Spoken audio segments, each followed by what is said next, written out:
Hai teman-teman, jangan lupa like dan subscribe ya. Jenderal dingin dan nona pemanah yang pembangkang. Bab 1. Busur, panah, dan gaun yang terkoyak. Kediaman Jenderal Liu biasanya riuh dengan suara dentingan pedang. Tapi pagi ini, suaranya jauh lebih mengerikan. Suara pelayan yang mengejar nona mereka dengan selembar gaun sutra berwarna merah muda. Nona Liu Xie, demi langit, berhenti. Hari ini utusan kaisar akan datang. Teriak pelayan setianya. Mei Mei. Sambil terengah-engah. Di atas dahan pohon ek yang tinggi. Seorang gadis dengan rambut yang hanya diikat asal-asalan dengan pita kain hitam tampak sedang membidik sasaran. Ia tidak mengenakan gaun. Melainkan pakaian latihan pria yang sudah usang di bagian lutut. 1, 2, whoosh. Anak panah meluncur. Membelah udara dengan presisi mematikan. Dan menancap tepat di tengah buah apel yang diletakkan di atas kepala patung kayu di ujung taman. Tepat sasaran, Liu Xie melompat turun dari dahan setinggi 3 meter dengan lincah, mendarat tanpa suara seperti kucing. Ia menyeringai bangga, mengabaikan Mei Mei yang sudah hampir menangis di sampingnya. Nona, tolonglah, Jenderal Besar Liu sudah menunggu di aula utama.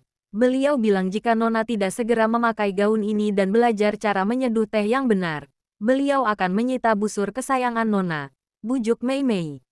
Liu Xie seketika membeku. Menyita busurku. Ayah benar-benar sudah kehilangan akal sehatnya gara-gara terlalu lama pensiun dari medan perang. Sementara itu, di aula utama, suasana terasa sangat kontras.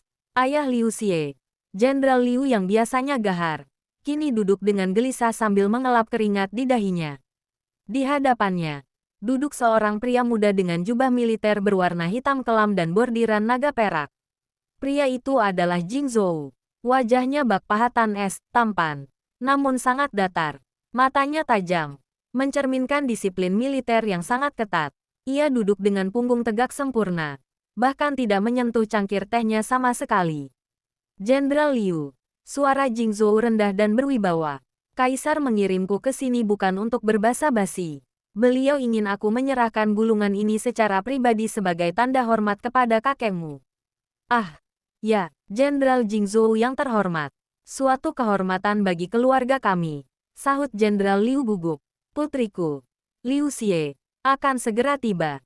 Dia hanya sedang mempersiapkan diri agar terlihat pantas di depanmu.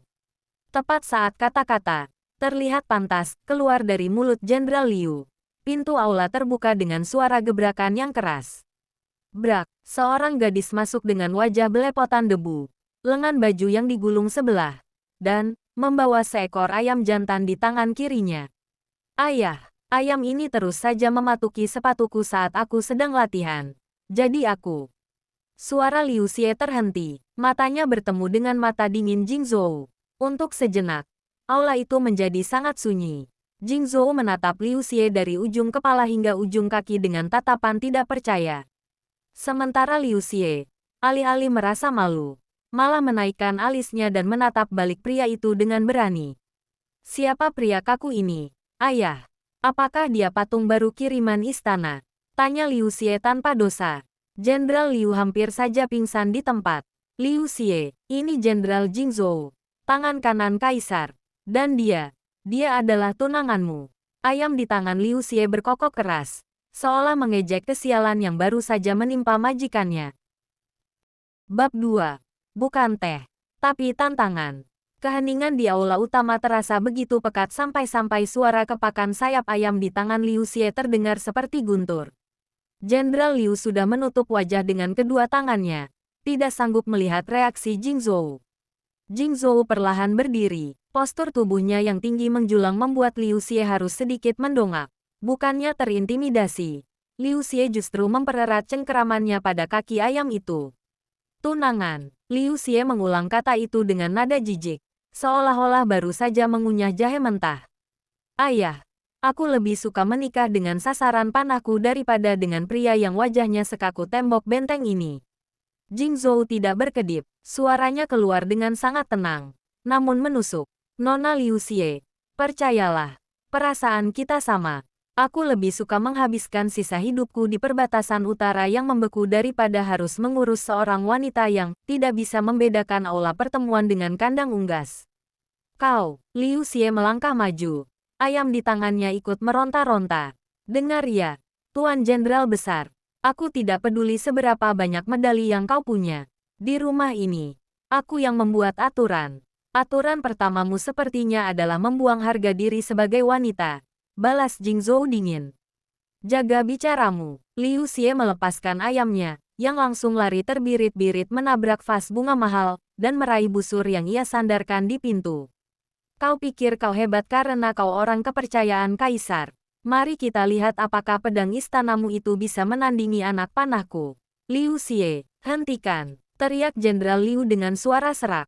Jenderal Jingzhou membawa dekrit resmi. Menentangnya berarti menentang Kaisar. Jingzhou mengangkat tangan, menghentikan kemarahan Jenderal Liu. Ia menatap Liu Xie dengan pandangan meremehkan yang sangat kentara. Kaisar bilang kakekmu adalah pahlawan besar. Beliau ingin aku menikahi keturunan pahlawan, bukan seorang gadis pengamuk yang tidak punya tata krama. Ia kemudian mengeluarkan gulungan berwarna emas dari balik jubahnya dan meletakkannya di atas meja dengan dentuman pelan. Dekrit ini sudah turun. Kita tidak punya pilihan, tapi jangan harap aku akan memperlakukanmu seperti istri pada umumnya. Bagiku, pernikahan ini hanyalah misi militer yang harus diselesaikan. Liu Xie tertawa sinis. Bagus. Karena aku juga tidak punya niat menyambutmu dengan teh hangat dan senyuman manis. Jika kau ingin masuk ke hidupku, kau harus melewati ujianku dulu. Ujian apa? Tanya Jingzhou. Alisnya terangkat sebelah. Liu Xie menyeringai licik. 3 hari lagi. Di lapangan perburuan belakang kediaman ini. Jika kau bisa menangkapku dalam waktu 1 jam, aku akan diam dan mengikuti perintahmu. Tapi jika aku yang berhasil menjebakmu, maka aku akan meminta Kaisar membatalkan perjodohan ini. Potong Jingzhou dengan cepat. Setuju. Jingzhou berbalik dan berjalan pergi tanpa pamit. Jubah hitamnya berkibar dengan gagah. Liu Xie menatap punggung itu dengan kepalan tangan erat. Nona, Mei Mei mendekat dengan wajah pucat. Jenderal Jingzhou itu dikenal sebagai ahli strategi yang tidak pernah kalah. Bagaimana jika Nona benar-benar tertangkap? Liu Xie mendengus, sambil memungut kembali anak panahnya yang terjatuh. Dia mungkin ahli strategi di medan perang, Mei Mei. Tapi di hutan ini, aku adalah pemburunya. Dan dia hanyalah mangsa yang terlalu banyak memakai parfum istana. Bab 3. Jebakan hutan dan ancaman Algojo. 3 hari kemudian, hutan di belakang kediaman Liu menjadi saksi bisu sebuah pertaruhan harga diri.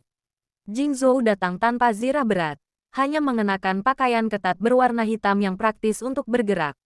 Di pinggangnya tersampir pedang tumpul untuk latihan. Sementara Liu Xie sudah menghilang di balik rimbunnya pohon sejak fajar menyingsing. 1 jam. Nona Liu, gumam Jingzhou pada dirinya sendiri sambil melangkah masuk ke dalam hutan. Mari kita lihat sehebat apa pemburu ini. Jingzhou bergerak dengan sangat tenang. Setiap langkahnya diperhitungkan. Namun, ia tidak menyadari bahwa Liu Xie tidak menggunakan taktik militer, melainkan taktik kenakalan yang tidak pernah diajarkan di akademi perang. Serak, Jingzhou menghindar saat seutas tali jemuran tiba-tiba melenting ke arah lehernya. Ia tersenyum tipis, terlalu mudah. Namun, saat kakinya mendarat setelah menghindar, tanah yang ia pijak ternyata hanya tumpukan daun kering yang menutupi lubang dalam. Sial, Jingzhou mencoba melompat keluar.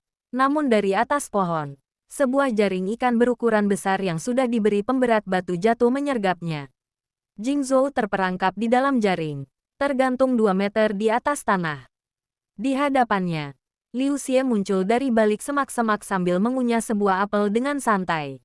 Waktumu habis, Tuan Jenderal, ucap Liu Xie dengan nada kemenangan yang menyebalkan. Hanya butuh 40 menit untuk membuat Dewa Es menjadi ikan asin di dalam jaringku. Jingzhou menatapnya dengan kemarahan yang tertahan. Ini curang. Ini bukan taktik perang. Ini taktik bertahan hidup. Sayang, balas Liu Xie sambil menepuk-nepuk jaring itu. Sekarang, sesuai janji, silakan pulang dan katakan pada kawan baikmu itu untuk membatalkan perjodohan konyol ini. Baru saja Liu Xie hendak memotong tali untuk menurunkan Jingzhou. Suara trompet istana menggelegar dari kejauhan. Tak lama kemudian, rombongan pengawal kerajaan dengan seragam lengkap muncul di pinggir hutan, dipimpin oleh seorang pria berjubah kuning emas yang tampak sangat terhibur. Kaisar, hahaha, pemandangan yang luar biasa. Kaisar tertawa terpingkal-pingkal melihat sahabat terbaiknya tergantung seperti tangkapan pasar. Yang mulia, seru Jingzhou dengan wajah memerah entah karena marah atau malu. Turunkan hamba sekarang. Kaisar mendekat, sambil mengabaikan permintaan Jingzhou. Ia menatap Liu Xie yang kini bersedekap dada. Nona Liu, kau benar-benar luar biasa. Hanya kau yang bisa mempermalukan jenderal terbaikku sampai seperti ini. Terima kasih, Yang Mulia. Jawab Liu Xie mantap. Karena saya menang, silakan batalkan perintah pernikahan itu. Senyum Kaisar perlahan menghilang, berganti dengan raut wajah yang serius namun penuh tipu daya. Ia berjalan memutari mereka berdua. Batalkan. Oh, tidak bisa. Justru karena aku melihat kalian sangat cocok dalam bertarung. Aku semakin yakin pernikahan ini harus terjadi. Tapi Yang Mulia, Jingzhou dan Liu Xie berteriak bersamaan. Kaisar mengangkat tangannya, memberi isyarat agar pengawal mendekat. Dengar baik-baik, aku menjodohkan kalian untuk memperkuat stabilitas kerajaan dan menghormati Jenderal Liu tua. Jika pernikahan ini tidak dilaksanakan dalam 7 hari ke depan, Kaisar berhenti sejenak, lalu membuat gerakan memotong di lehernya dengan jempolnya. Maka kepala kalian berdua akan dipenggal karena dianggap menghina titah Kaisar. Dan aset keluarga Liu juga akan disita. Jelas, Liu Xie ternganga. Anda bercanda, kan? Anda sahabatnya. Justru karena aku sahabatnya, aku tahu dia butuh wanita yang bisa menjeratnya seperti ikan. Sahut Kaisar santai sambil berbalik pergi. Sampai jumpa di hari pernikahan. Kalian berdua. Suasana menjadi hening. Liu Xie menatap Jingzhou yang masih tergantung di jaring. Sementara Jingzhou menatap Liu Xie dengan pandangan tajam. Hebat sekali, Nona Liu, sindir Jingzhou. Berkat kemenanganmu, kita sekarang punya 2 pilihan. Menikah atau mati tanpa kepala. Liu Xie menghentakkan kakinya ke tanah dengan kesal. Diamlah, aku sedang berpikir bagaimana caranya memotong kepalamu duluan sebelum Algojo melakukannya. Bab 4. Malam pertama di atas garis perang. Hari yang paling tidak diinginkan akhirnya tiba. Seluruh ibu kota berpesta. Namun di dalam kamar pengantin yang megah, suasananya lebih mirip tenda komando perang daripada kamar pengantin baru. Liu Xie duduk di pinggir tempat tidur, masih mengenakan gaun pengantin merah yang berat dengan hiasan kepala emas yang membuatnya lehernya pegal. Di depannya, Jingzhou berdiri tegak, sudah melepas jubah luarnya, menyisakan kemeja putih tipis. Jangan mendekat satu langkah pun, desis Liu Xie sambil tiba-tiba menarik sebuah belati kecil yang entah bagaimana ia sembunyikan di balik lipatan gaunnya. Jingzhou berhenti, lalu mendengus. Simpan senjatamu, Nona Liu. Atau haruskah kupanggil Nyonya Jing? Aku tidak punya niat menyentuhmu. Bagiku, kau hanyalah rekan sekamar yang sangat berisik. Bagus kalau begitu. Liu Xie melompat berdiri. Ia segera mengambil kapur putih dari meja rias dan, dengan gerakan cepat, menarik garis lurus tepat di tengah lantai kamar, membelah ruangan itu menjadi 2. Ini garis batas, ujar Liu Xie tegas.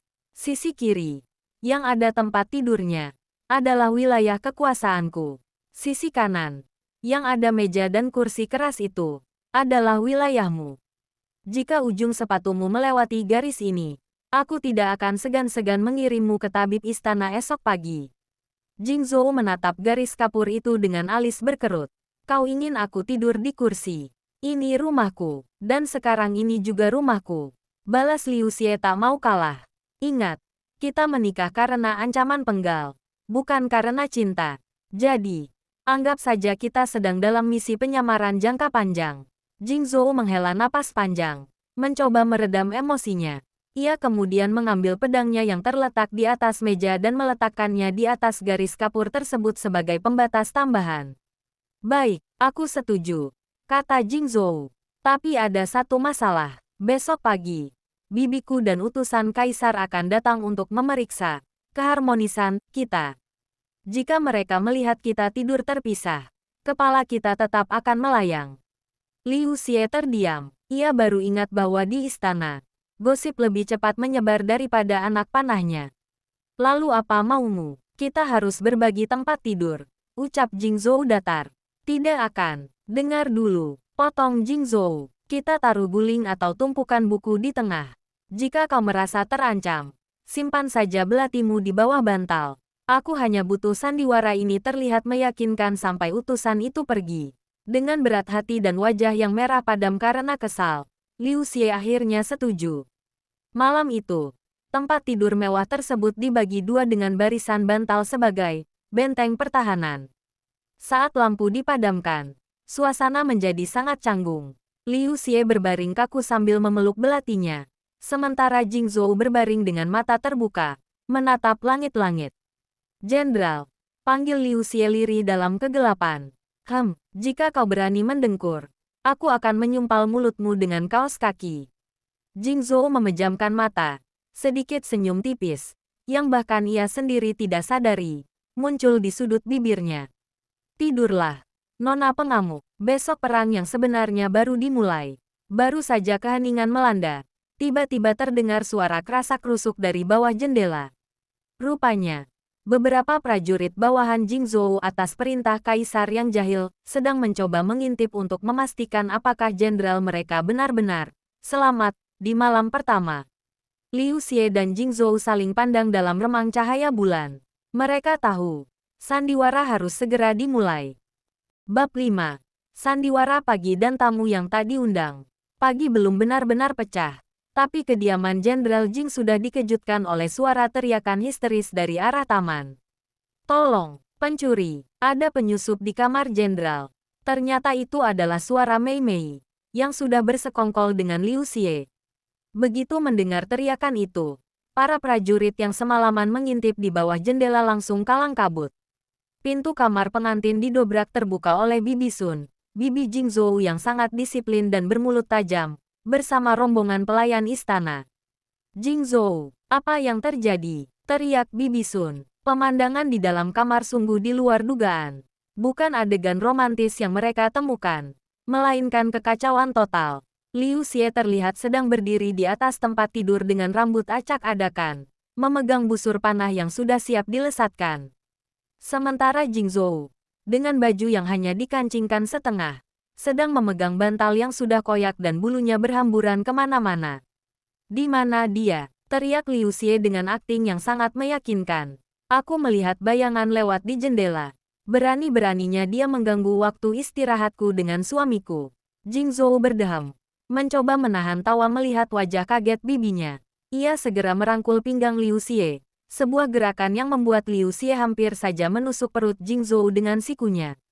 Tenanglah, istriku, kata Jingzhou dengan nada yang dibuat semanis mungkin, meski terdengar sangat kaku. Pencurinya sudah lari ketakutan melihat betapa ganasnya kau di pagi hari. Bibi Sun membelalakkan mata, ia melihat bantal yang hancur, sprei yang berantakan akibat pergulatan sandiwara mereka tadi subuh, dan bulu angsa yang menempel di rambut Jingzhou.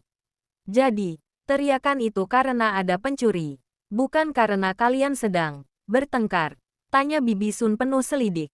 Bertengkar, Liu Xie tertawa keras sambil menepuk dada Jingzhou dengan cukup kencang sampai pria itu terbatuk. Mana mungkin, kami baru saja mendiskusikan taktik perang untuk menjaga keamanan rumah ini, Bibi. Benarkan, Jenderal sayang. Jingzhou memaksakan senyum yang lebih mirip ringisan. Benar, sangat intens. Bibi Sun menghela napas. Tampaknya sedikit percaya tapi tetap merasa ada yang aneh. Baiklah, kalau begitu, segera rapikan diri kalian. Kaisar mengundang kalian untuk sarapan bersama di istana. Beliau ingin mendengar kabar bahagia dari kalian. Begitu rombongan Bibi Sun keluar, Liu Xie langsung melepaskan tangan Jingzhou dari pinggangnya dan mendorong pria itu hingga hampir jatuh dari tempat tidur. Jangan pernah menyentuh pinggangku lagi, atau tanganmu akan berakhir di piring sarapan kaisar. Ancam Liu Xie sambil merapikan rambutnya. Jingzhou berdiri sambil membersihkan bulu angsa dari bajunya. Kau yang memintaku untuk bersandiwara. Dan omong-omong, aktingmu sebagai istri yang khawatir itu terlalu berlebihan.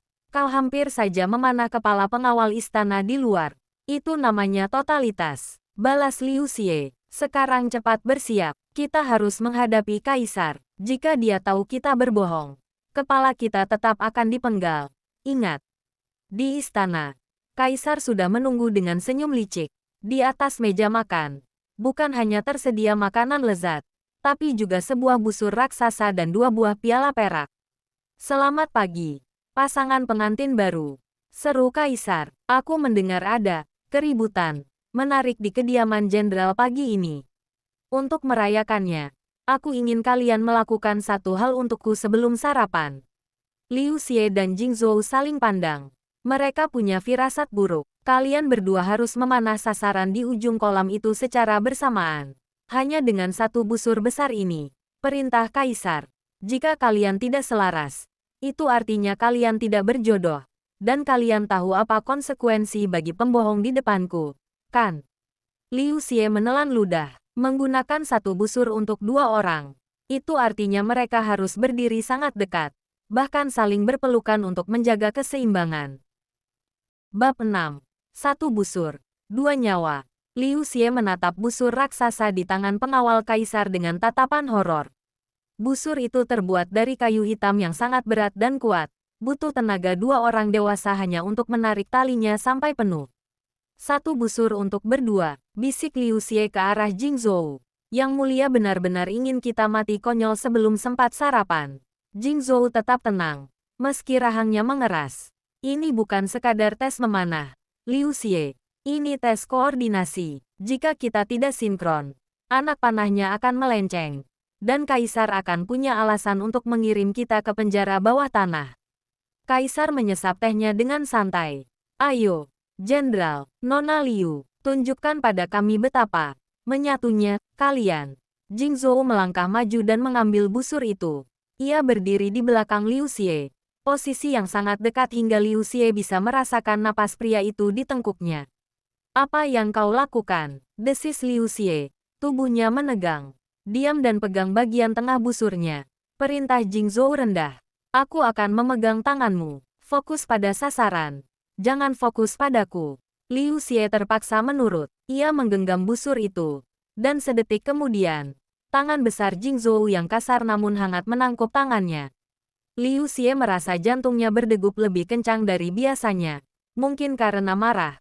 Atau mungkin karena hal lain. Dalam hitungan ketiga, tarik bersama.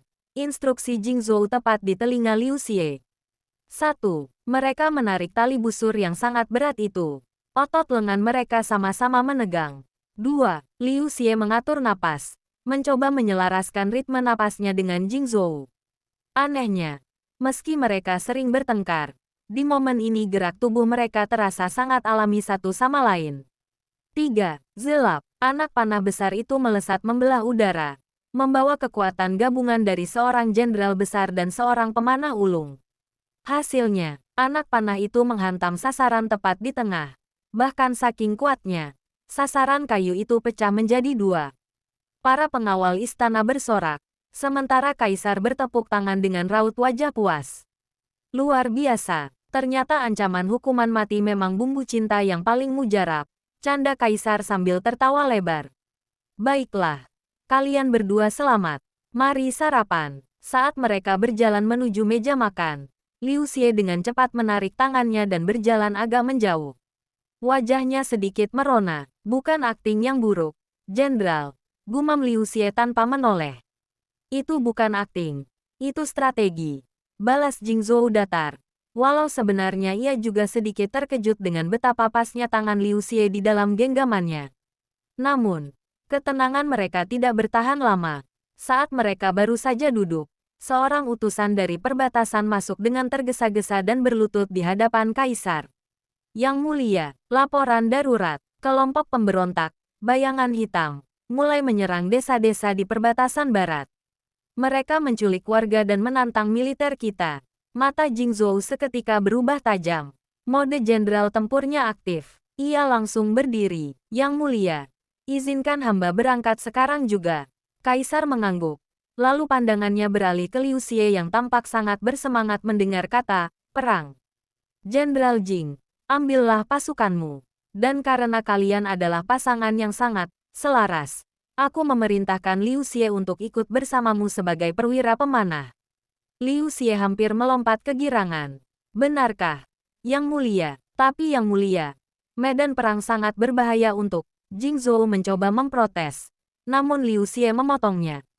Bahaya adalah nama tengahku. Tuan Jenderal Kaku, siapkan kudamu. Kita akan lihat siapa yang paling banyak menumbangkan pemberontak. Bab 7. Debu perbatasan dan taruhan baru. Perjalanan menuju perbatasan barat memakan waktu 3 hari penuh. Di sepanjang jalan, Jingzhou memimpin pasukan dengan disiplin baja. Sementara Liu Xie menolak duduk di dalam kereta kuda layaknya istri bangsawan. Ia justru menunggangi kuda jantan hitamnya sendiri, lengkap dengan busur besar yang tersampir di punggung. Kau seharusnya berada di barisan tengah agar terlindungi, ujar Jingzhou sambil memacu kudanya sejajar dengan Liu Xie. Liu Xie hanya mendengus, membetulkan ikat rambutnya yang sedikit kendur. Melindungi siapa? Aku atau egomu? Di medan perang, aku bukan istrimu, Jenderal. Aku adalah anak panah yang akan mencari jantung musuh. Jingzhou menatap profil samping Liu Xie. Sinar matahari senja mempertegas garis wajah gadis itu yang tegas namun cantik. Ada kekaguman yang mulai tumbuh di hati sang Jenderal S, meski ia terlalu gengsi untuk mengakuinya. Begitu sampai di desa perbatasan yang diserang, pemandangannya sangat memprihatinkan. Rumah-rumah terbakar, dan warga ketakutan. Kelompok bayangan hitam ternyata bukan sekadar pemberontak biasa. Mereka licik dan pandai bersembunyi di perbukitan batu. Mereka menggunakan taktik gerilya. Analisis Jingzhou sambil mengamati peta di dalam tenda komando. Jika kita menyerbu langsung, mereka akan menghujani kita dengan batu dari atas bukit.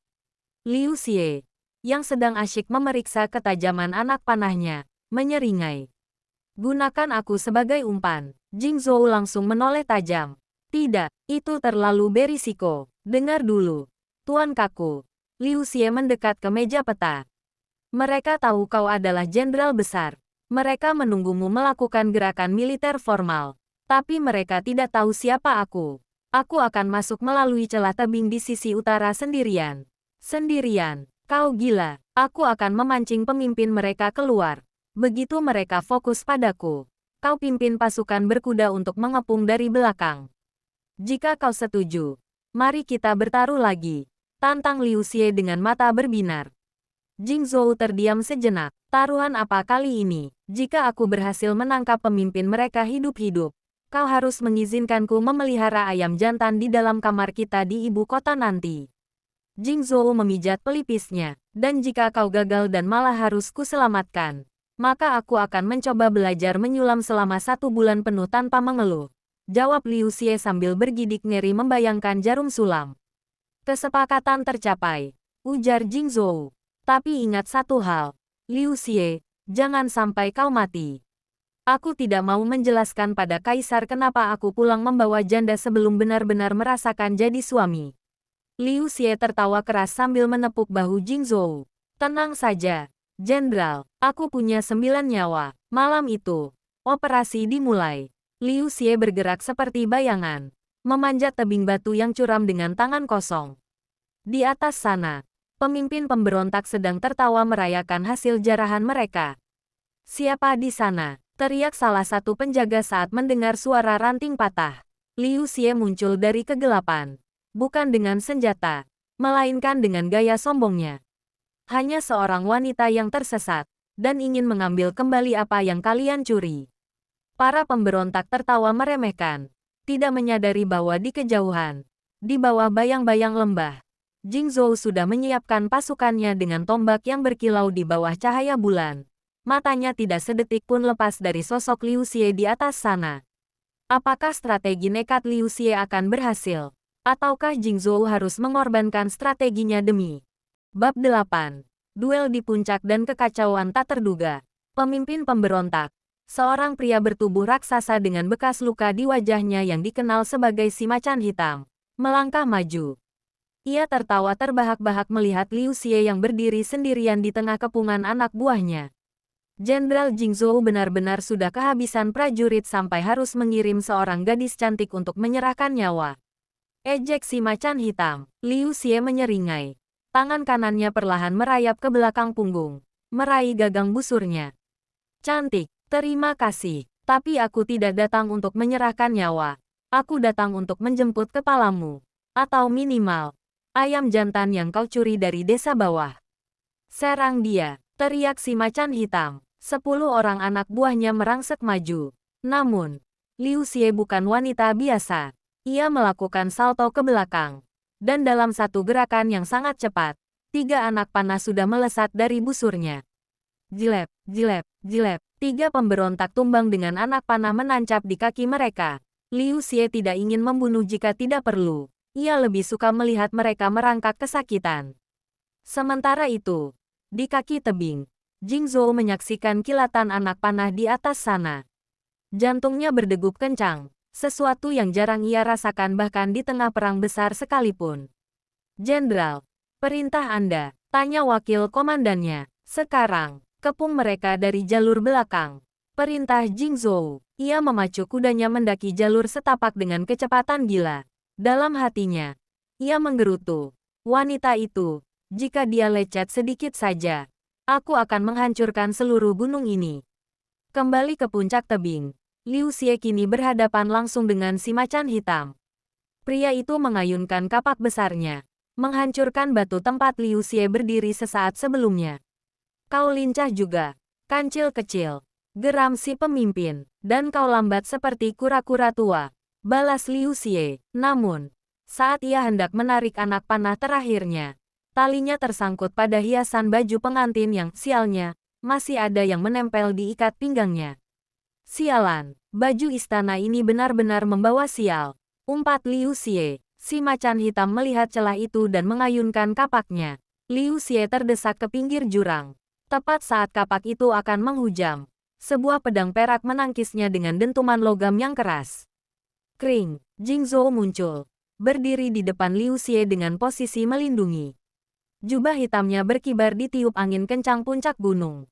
Sudah kubilang, kau harus belajar koordinasi, istriku, ujar Jingzhou tanpa menoleh. Matanya tetap terpaku pada musuh. Aku hampir saja mengatasinya, protes Liu Xie. Meski dalam hati ia merasa lega luar biasa. Diamlah dan siapkan talimu, aku yang akan menjatuhkannya. Kau yang mengikatnya, perintah Jingzhou. Terjadilah duet maut yang aneh. Jingzhou menyerang dengan pedang yang presisi dan mematikan, membuat si macan hitam kewalahan. Setiap kali pria raksasa itu mencoba membalas, Liu Xie menembakkan anak panah ke arah tangan atau kakinya untuk mengganggu keseimbangan. Hanya dalam beberapa jurus, Jingzhou berhasil menendang lutut si pemimpin hingga berlutut. Dan dengan gerakan secepat kilat, Liu Xie melompat ke punggung pria raksasa itu, menjerat lehernya dengan tali lasso. Kena kau, macan ompong, seru Liu Xie bangga. Setelah keadaan terkendali dan para pemberontak ditawan, Jingzhou berdiri di depan Liu Xie sambil membersihkan pedangnya. Suasana mendadak canggung di bawah sinar bulan. Jadi, Liu Xie memulai. Aku yang menjeratnya. Itu artinya aku yang menang taruhan. Jingzhou menghela napas panjang, menatap istrinya yang wajahnya penuh coretan debu tapi matanya bersinar bahagia.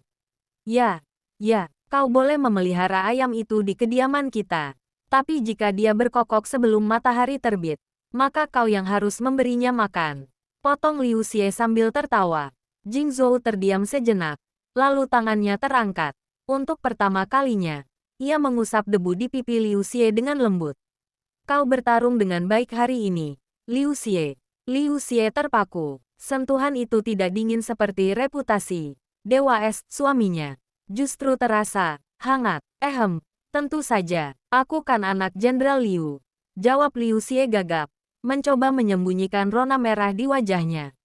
Namun, momen manis itu rusak ketika salah satu ayam curian yang berhasil lepas tiba-tiba terbang dan hinggap di atas kepala Jingzhou, membuatnya terlihat sangat konyol di depan pasukannya. Kemenangan pertama telah diraih, namun, perjalanan pulang ke ibu kota akan membawa tantangan baru. Bagaimana mereka bersikap sebagai pasangan pahlawan di depan kaisar. Bab 9. Kepulangan sang pahlawan dan ayamnya. Kepulangan pasukan ke ibu kota disambut dengan sorak-sorai rakyat yang berdiri di sepanjang jalan utama. Kabar bahwa Jenderal Jingzhou dan istrinya, Sang Nona Pemanah, telah menumbangkan kelompok bayangan hitam menyebar lebih cepat daripada angin. Di barisan depan, Jingzhou tampak gagah menunggangi kuda perangnya. Namun, pemandangan gagah itu sedikit terganggu oleh keberadaan sebuah sangkar kayu besar yang diikatkan di belakang pelana kudanya. Di dalamnya, seekor ayam jantan berwarna merah emas, sang pemenang taruhan, berkokok dengan penuh percaya diri setiap kali rakyat bersorak. Bisa tidak kau suruh ayammu itu diam sebentar? Bisik Jingzhou dengan gigi terkatup, berusaha menjaga wibawanya di depan rakyat. Liu Xie, yang berkuda tepat di sampingnya sambil melambaikan tangan dengan ceria, tertawa lebar. Dia hanya ikut merayakan kemenangan, Jenderal. Lagi pula, dia adalah saksi bisu betapa hebatnya aku di puncak tebing. Sesampainya di istana, Kaisar sudah menunggu di singgasananya dengan wajah yang sulit diartikan, antara bangga dan ingin tertawa. Jenderal Jing, Nona Liu, atau haruskah kupanggil perwira Liu? Kaisar berdiri menyambut mereka. Laporan yang kuterima sangat menarik, katanya. Kalian berdua mengalahkan pemimpin pemberontak dengan koordinasi yang sangat intim. Wajah Liu Xie mendadak panas. Kami hanya melakukan tugas. Yang mulia, tidak ada yang intim tentang menjerat leher raksasa dengan tali. Oh, benarkah? Kaisar melirik Jingzhou. Lalu kenapa ada laporan bahwa kau mengusap pipi istrimu di depan seluruh pasukan? Jingzhou, kau yang biasanya membeku jika melihat wanita, sekarang malah jadi pelindung yang manis. Jingzhou berdeham keras, mencoba mengalihkan pembicaraan. Yang mulia, musuh telah ditawan. Kami datang untuk mengembalikan kedamaian di perbatasan. Baiklah, aku akan memberi kalian hadiah, kata Kaisar sambil tersenyum licik. Sebagai penghargaan atas keberhasilan kalian, aku akan mengadakan pesta perayaan besar malam ini. Dan sebagai pasangan pahlawan, kalian harus membuka pesta dengan tarian tradisional di aula istana. Mendengar kata tarian, Liu Xie hampir saja jatuh dari tempatnya berdiri. Tarian, yang mulia. Saya lebih baik disuruh memanjat tebing lagi daripada harus menari dengan gaun panjang dan langkah gemulai. Tidak ada penolakan, potong Kaisar. Gagal menari berarti menghina kehormatan pesta ini. Dan kalian tahu aturannya, penggal. Sore harinya di kediaman jenderal, suasana kembali tegang. Bukan karena musuh, tapi karena sepasang sepatu tari dan kain sutra. Aku tidak bisa melakukan ini, Jingzhou, keluh Liu Xie sambil mencoba berjalan dengan langkah anggun, namun malah berakhir tersandung kakinya sendiri. Kenapa kakiku terasa lebih berat daripada busur panah? Jingzhou, yang sudah mengenakan jubah kebesaran, menghela napas. Ia berjalan mendekati Liu Xie dan mengulurkan tangannya. Pegang tanganku. Hah, ingat tes memanah dengan satu busur. Jingzhou menatap mata Liu Xie dalam-dalam. Ini sama saja, ikuti ritmeku. Jangan berpikir ini adalah tarian. Anggap saja ini adalah taktik pertempuran jarak dekat. Liu Xie ragu sejenak, lalu meletakkan tangannya di telapak tangan Jingzhou. Saat Jingzhou menarik pinggangnya mendekat untuk memulai latihan, Liu Xie merasakan sensasi aneh yang sama seperti di puncak tebing, hangat dan entah bagaimana, membuatnya merasa aman. 1, 2, geser. Jingzhou membimbingnya dengan sabar. Ternyata kau pandai menari, gumam Liu Xie, menatap wajah suaminya dari jarak dekat. Apa kau mempelajarinya di akademi militer? Aku mempelajarinya untuk bertahan hidup di pesta-pesta istana yang membosankan, jawab Jingzhou datar. Namun matanya tidak lepas dari wajah Liu Xie. Tiba-tiba, si ayam jantan di sudut ruangan terbangun dan berkokok keras, membuat Liu Xie kaget dan menginjak kaki Jingzhou dengan keras. Au, maaf, itu refleks. Jingzhou meringis sambil memegang kakinya, sementara Liu Xie tertawa geli. Di tengah kekacauan kecil itu, mereka berdua tidak menyadari bahwa rasa benci yang dulu membara kini perlahan berubah menjadi sesuatu yang lebih manis. Akankah tarian mereka di istana berjalan mulus? Atau justru akan menjadi komedi baru yang menghibur Kaisar? Dan apakah ada musuh baru yang mengintai di balik kemeriahan pesta? Bab 10. Dansa di bawah cahaya lampion. Aula besar istana disulap menjadi lautan cahaya. Ratusan lampion merah tergantung di langit-langit, memantulkan cahaya pada lantai marmer yang mengilap.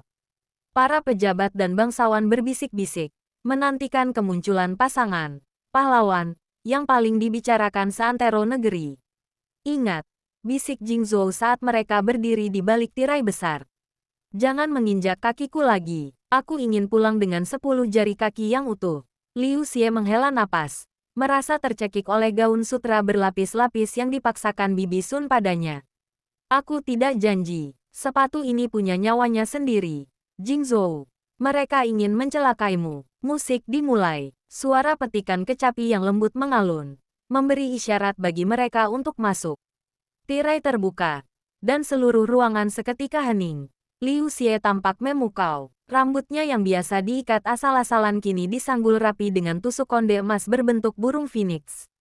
Meski wajahnya terlihat sedikit tidak nyaman, kecantikan alaminya bersinar di bawah cahaya lampion.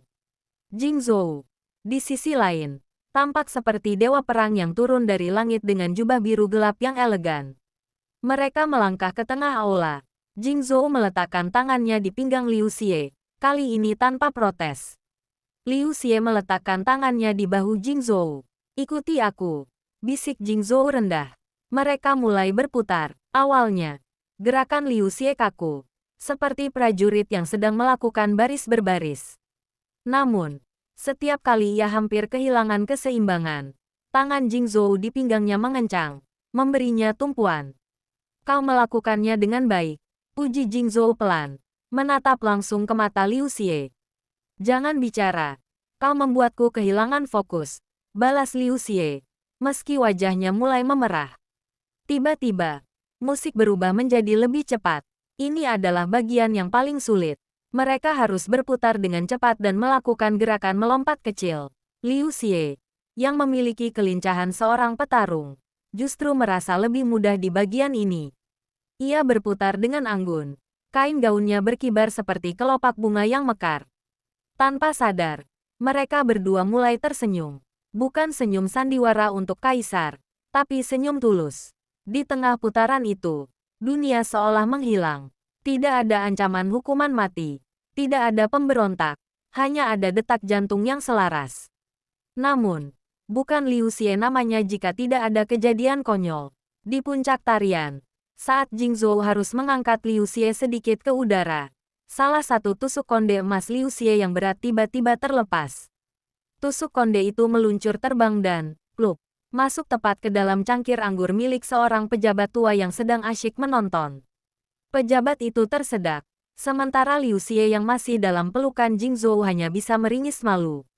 Abaikan saja, bisik Jingzhou sambil tertawa kecil, suara tawa yang belum pernah didengar Liu Xie sebelumnya. Teruslah menari, mereka mengakhiri tarian dengan pose sempurna. Seluruh aula meledak dalam tepuk tangan. Kaisar berdiri dan bertepuk tangan paling keras. Luar biasa, benar-benar pasangan yang serasi dalam perang maupun dansa. Seru kaisar. Setelah pesta usai, mereka berjalan menuju kereta kuda untuk pulang. Suasana malam itu sejuk, dan bulan bersinar terang. Jenderal, panggil Liu Xie saat mereka sudah berada di dalam kereta. Terima kasih, untuk tadi, dan, untuk tidak membiarkan tusuk kondeku mengenai mata pejabat itu. Ucap Liu Xie sambil memalingkan wajah ke arah jendela. Jingzhou menatap tangan Liu Xie yang beristirahat di pangkuannya. Perlahan, ia mengulurkan tangan dan menggenggamnya. Mungkin, pernikahan ini tidak seburuk yang kubayangkan. Liu Xie terdiam. Jantungnya berdegup kencang.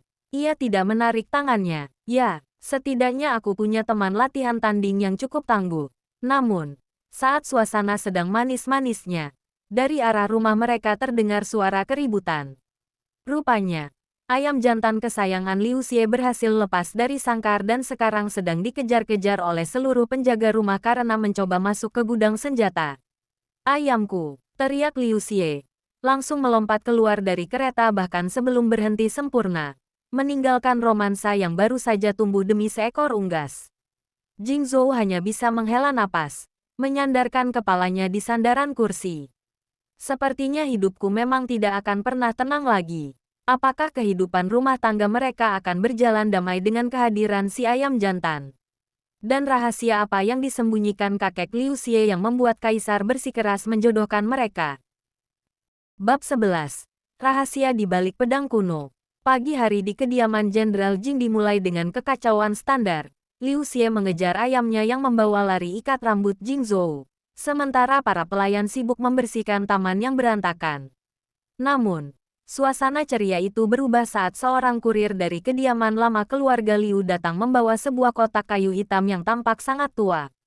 Nona Liu, ini adalah amanat dari mendiang kakek Anda. Beliau berpesan agar kotak ini hanya dibuka oleh Anda dan suami Anda setelah kalian berhasil menjalankan misi pertama bersama. Ucap kurir itu dengan suara berat.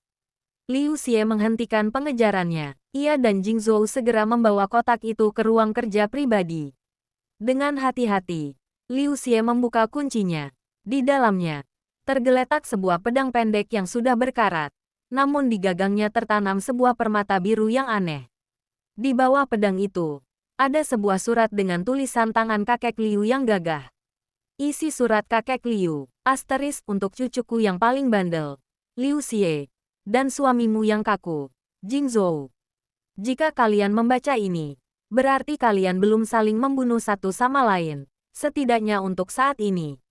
Rahasia besar perjodohan ini bukan sekadar politik. Kakek dan mendiang kaisar terdahulu menyimpan setengah dari peta harta karun dinasti yang hilang. Permata di pedang ini adalah kunci untuk membukanya. Namun, peta itu hanya bisa ditemukan jika seorang ksatria yang berhati dingin dan seorang pejuang yang berjiwa bebas bersatu. Jangan biarkan orang lain tahu, terutama mereka yang haus kekuasaan di istana. Asteris, Liu Xie dan Jing Zhou saling berpandangan. Keheningan yang sangat serius menyelimuti ruangan itu. Jadi, pernikahan kita ini sebenarnya adalah operasi pencarian harta karun. Liu Xie memecah keheningan. Suaranya terdengar tidak percaya. Jing Zhou mengambil pedang pendek itu, mengamati permata birunya. Sekarang aku mengerti kenapa kaisar begitu bersikeras. Tapi ada sesuatu yang tidak beres. Jika ini rahasia besar, kenapa kaisar seolah-olah membiarkan kita mengetahuinya dengan cara yang santai?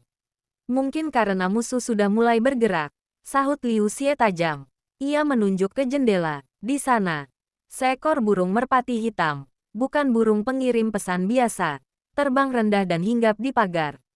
Tiba-tiba, serak, sebuah anak panah gelap melesat dari luar tembok kediaman, menancap tepat di meja kerja, hanya beberapa sentimeter dari tangan Jing Zhou. Ada sebuah pesan kecil yang terikat di anak panah itu. Serahkan permatanya, atau seluruh keluarga Liu akan membayar harganya. Wajah Liu Xie berubah menjadi sangat dingin. Seluruh aura, tomboy yang konyol, menghilang.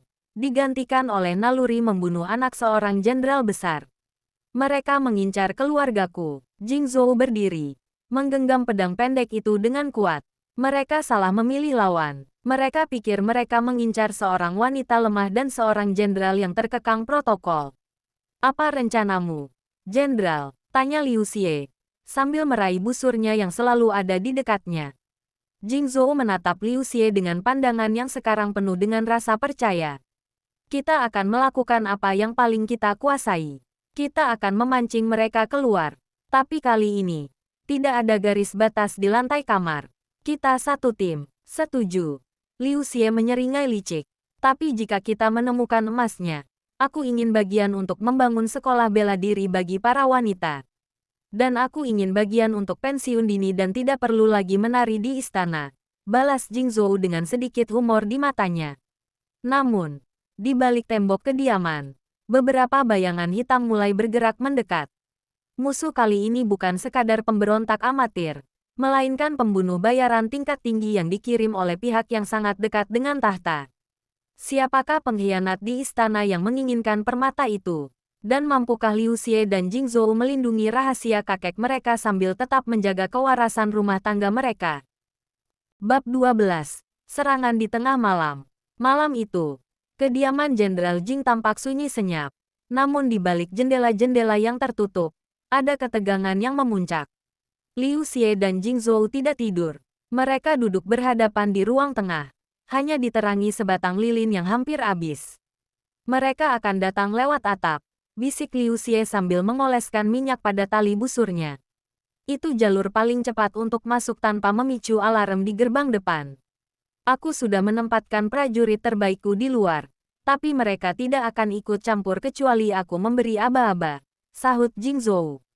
Ia sedang mengenakan pelindung lengan kulitnya. Kita harus menangkap setidaknya satu orang hidup-hidup untuk mengetahui siapa yang mengirim mereka. Tiba-tiba, suara gesekan halus terdengar dari atas genteng. Sangat tipis, menyerupai suara kucing yang melintas. Tapi bagi telinga terlatih seperti mereka, itu adalah suara langkah kaki manusia. Tamu kita sudah sampai, ujar Liu Xie dengan senyum miring. Prang, langit-langit ruangan itu jebol. 4 pria berpakaian hitam legam dengan topeng menutupi wajah terjun ke bawah. Mereka tidak membuang waktu dan langsung menghunuskan belati beracun ke arah Jingzhou. Jaga punggungmu, Jenderal, teriak Liu Xie. Liu Xie tidak menggunakan panah dalam jarak sedekat ini. Ia menggunakan busurnya sebagai senjata pemukul. Dengan gerakan akrobatik, ia menangkis tebasan belati lawan dan memutar busurnya hingga menghantam rahang musuh dengan keras. Buff. Sementara itu, Jingzhou bergerak seperti badai yang terkendali. Pedang peraknya berkilat di bawah cahaya bulan yang masuk dari celah atap. Ia tidak berniat membunuh, melainkan melumpuhkan. Setiap gerakannya efisien. Satu tangkisan diikuti dengan satu tendangan telak yang mematahkan tulang rusuk lawan. Kalian lambat sekali, ejek Liu Xie sambil menghindari lemparan jarum beracun. Ia menyambar sebuah vas bunga besar, yang sebenarnya adalah hadiah pernikahan dari bibi Jingzhou, dan menghantamkannya ke kepala salah satu penyusup. "Pyarr, itu vas kesayangan bibiku, Liu Xie," seru Jingzhou di tengah duel. "Nanti ku belikan yang baru dari emas harta karun itu," balas Liu Xie sambil tertawa. Namun, jumlah musuh bertambah. 4 orang lagi muncul dari pintu samping. Salah satu dari mereka mengincar kotak kayu hitam yang berisi pedang kuno di atas meja. "Jangan berani-berani." Liu Xie melompat melewati meja, melakukan tendangan berputar yang menjatuhkan si pencuri. Namun, pemimpin penyusup itu mengeluarkan sebuah bom asap kecil. Boom! Ruangan seketika dipenuhi asap putih yang pekat. Liu Xie terbatuk, pandangannya kabur. Dalam kegelapan asap, ia merasakan sebuah tangan kasar menarik lengannya dengan kuat. Refleksnya langsung bekerja. Ia hendak menghujamkan belati ke arah orang itu. "Ini aku." Suara rendah Jingzhou terdengar tepat di telinganya. Jingzhou menariknya mendekat, melindungi tubuh Liu Xie dengan jubahnya yang tahan api dan senjata tajam. Dalam keremangan asap, wajah mereka sangat dekat. Liu Xie bisa merasakan detak jantung Jingzhou yang stabil namun kencang. Untuk sesaat, mereka tidak bergerak, saling mengandalkan indera satu sama lain di tengah kekacauan. "Arah jam 3. Ada gerakan," bisik Jingzhou. Tanpa perlu perintah kedua, Liu Xie melepaskan diri dari pelukan Jingzhou, menarik anak panah dari tabungnya, dan menembak secara buta ke arah yang ditunjuk. "Ah!" Suara teriakan kesakitan terdengar. Asap mulai menipis. Semua penyusup sudah tumbang, kecuali sang pemimpin yang kini terpojok di sudut ruangan dengan anak panah Liu Xie menancap di bahunya. Jingzhou melangkah maju, menodongkan pedang ke leher pria itu. "Katakan siapa yang mengirimmu, atau kau tidak akan pernah melihat matahari terbit lagi," ancam Jingzhou dengan suara sedingin es. Pria itu gemetar. Namun sebelum ia sempat bicara, sebuah jarum kecil terbang dari arah jendela luar dan menancap di lehernya. Pria itu seketika tewas dengan mulut berbusa. "Pembungkaman," gumam Liu Xie sambil berlari ke arah jendela. Namun penembak misterius itu sudah menghilang di kegelapan malam. Liu Xie berbalik dan menatap Jingzhou. Mereka berdua dalam keadaan berantakan. Rambut acak-adut, baju terkoyak, dan ruangan hancur lebur. Tiba-tiba, dari balik lemari, si ayam jantan muncul dengan bulu yang berdiri semua, lalu berkokok dengan nada yang sangat emosional. Mereka berdua terdiam sejenak, lalu serentak tertawa terbahak-bahak di tengah ruangan yang hancur itu. "Rumah tangga kita benar-benar sangat berisik," ujar Liu Xie sambil menyeka keringat di dahinya. "Setidaknya kita masih punya kepalanya masing-masing," sahut Jingzhou. Ia berjalan mendekati Liu Xie dan secara mengejutkan merapikan rambut istrinya yang berantakan. "Kau terluka," Hanya lecet kecil. Aku baik-baik saja selama kau tidak memukulku dengan vas lagi. Canda Jingzhou. Siapakah pengkhianat yang mengirim pembunuh itu? Dan apakah mereka berani membawa misi ini langsung ke hadapan Kaisar? Bab 13. Konfrontasi di balik tirai istana. Pagi harinya, Liu Xie dan Jingzhou tidak menunggu instruksi. Dengan baju zirah lengkap dan wajah yang memancarkan aura, "Jangan cari masalah dengan kami." Mereka melangkah masuk ke aula istana. Jingzhou membawa kantong berisi topeng dan jarum beracun dari para pembunuh semalam. Sementara Liu Xie membawa pedang kuno milik kakeknya yang terbungkus kain sutra hitam. Kaisar yang sedang duduk santai sambil memberi makan ikan di kolam dalam istana, terlonjak kaget melihat kedatangan mereka yang seperti badai. "Demi langit, kalian berdua tampak seperti baru saja merangkak keluar dari liang lahat," seru Kaisar. "Apa terjadi sesuatu semalam? Apakah ayammu mengamuk lagi?" "Liu Xie, ini bukan soal ayam, Yang Mulia," ujar Jingzhou sambil melemparkan kantong berisi bukti ke lantai marmer dengan suara berdentung. "Seseorang mencoba membunuh kami semalam. Seseorang yang tahu persis tentang rahasia pedang kakek Liu Xie." Wajah Kaisar mendadak serius. Ia memberi isyarat agar seluruh pengawal dan pelayan keluar dari ruangan. Setelah hanya tersisa mereka bertiga, Kaisar menghela napas panjang. "Jadi mereka sudah bergerak," gumam Kaisar. "Siapa mereka, Yang Mulia?" tanya Liu Xie tajam. "Kakekku dan keluarga kami mempertaruhkan nyawa untuk rahasia ini. Aku tidak akan membiarkan siapapun menyentuh permata ini. Bahkan jika itu berarti aku harus memanah semua orang di istana ini." "Tenanglah, Nona pemarah." Kaisar mendekat. "Orang yang mengincar itu adalah pangeran ketiga, sepupuku sendiri. Dia telah membangun pasukan rahasia selama bertahun-tahun untuk mengudeta tahtaku. Dia yakin bahwa harta karun yang disebutkan kakekmu adalah kunci untuk membiayai pasukannya."